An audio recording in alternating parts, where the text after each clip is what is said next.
Hi, everyone. Thanks for joining me today. So, like most of you, I woke up this morning to the news of the Supreme Court decision regarding affirmative action. Almost immediately, the Lord began speaking to me his thoughts about the decision, its underlying issues, and what it means for our country. He also gave me insight into how, as believers, we should be praying. And here's what he said. Expect then for the race baiters to come out in full force against this ruling. For surely has another of their sacred cows just been toppled over. Then, just as it was with the overturning of Roe v. Wade, shall the enemy seek the loophole to resurrect this altar, as he will not simply walk away without a fight. And so shall the atmosphere blanketing this nation become even more contentious, as out upon the battlefield has the enemy already begun to reassemble his forces. For he shall not take today's defeat lying down, knowing that surely has he long held this ground of conformity.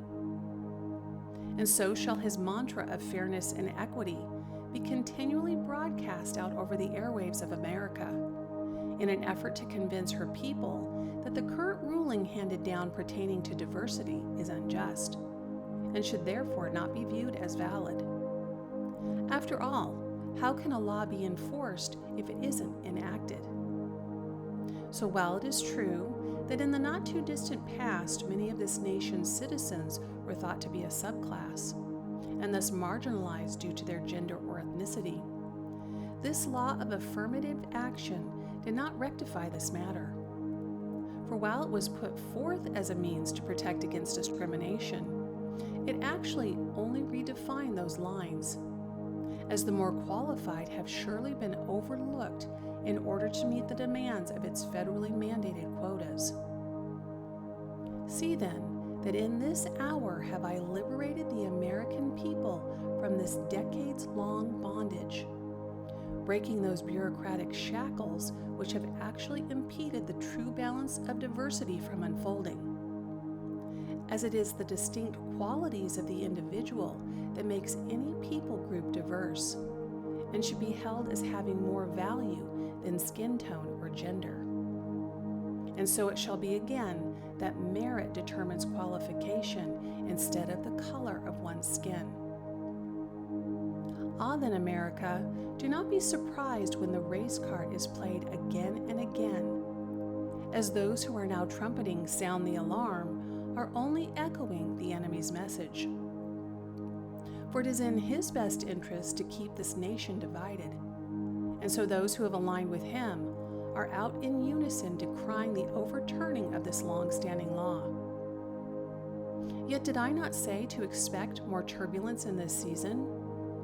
Then those who belong to me should have already assumed their battle stance, for indeed shall the enemy push back hard against this line.